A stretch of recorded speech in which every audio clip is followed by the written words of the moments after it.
Sabi niyo ito po ba dahil sa aksidente? Opo. Sige, papansin niyo, mataas to. Itong kabila, normal. Opo. Ganito na po ito nung kayo ay nagpa-x-ray ng July? Opo. O meron pa pong ibang insidente na nagbigay ng pagtaas nito? Parang naalala ko po, nadulas ako sa banyo, naituon ko po siya, lalong lumala yung sakit. Kailan po yun?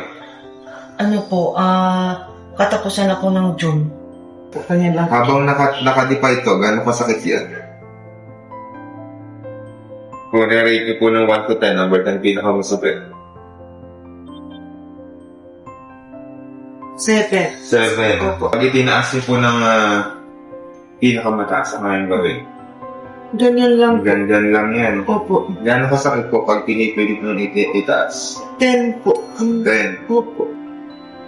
Uy, Gano'ng kasakit? masakit po talaga. Rate 1 to 10. Ang 10, sakit. Sakit. Abutin niyo nga po ito.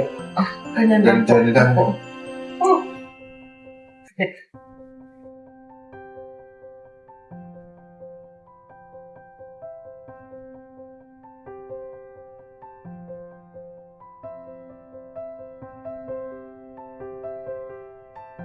Yun nga po.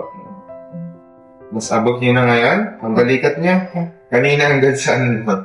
Hanggang saan lang. O ngayon. Sige.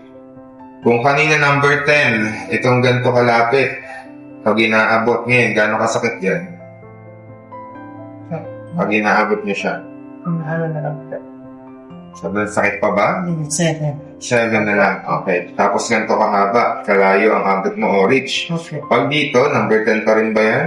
Hindi. Gano'ng kasakit yan? Ngayon na lang, kung sino na. Kaya ito pa una po ng ganyan, dati hindi. Nasabi na siya kanina. Ngayon, pag nakadiba, Hindi naman siya po. Kunti na lang. kunti na lang. Opo. Sige kasi. Itong kabila, taas nga po. Ganyan na lang po siya. Okay. Naitataas niyo ba yan ng kanina? Hindi po. Sige, yan po ay Ganyan lang siya. palalakasin pa. Kung number 10 po kanina, yung pinipilit niyong itaas na nakaganyan, ngayon po, pag itinataas niya, gano'n kasakit? Kaya ganyan po siya. 5? Opo. Okay. Kasi naiba mo po siya. May aabot na sa ulo. Yeah. Kanina hanggang dito lang siya. Hindi siya kayang iabot. Kanya lang siya kanina. Ayan.